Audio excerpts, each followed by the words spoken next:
आज एक बहुत कॉमन सवाल है, अगर हमारे पास 100 केवी का ट्रांसफार्मर है तो इस पर आखिर कितनी मोटर चल सकती है और कितना लोड लगाया जा सकता है।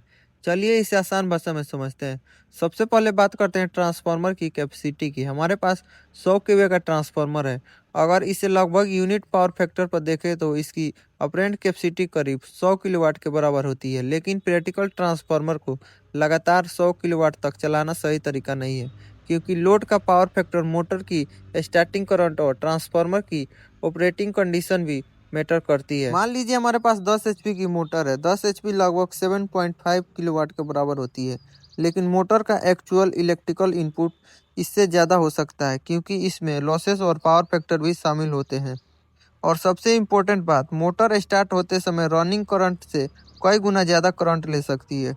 यही वजह है कि सिर्फ मोटर की एचपी देखकर ये डिसाइड नहीं किया जा सकता कि 100 केवी ट्रांसफार्मर पर कितनी मोटर चल जाएगी।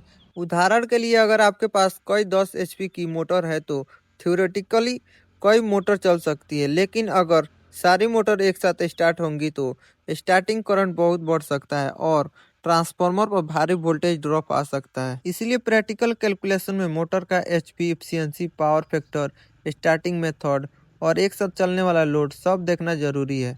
एक और बात याद रखिए, ट्रांसफार्मर को हमेशा उसकी रेटेड कैपेसिटी के आसपास लगातार चलाना जरूरी नहीं है। सेफ ऑपरेशन के लिए प्रॉपर लोडिंग और टेम्परेचर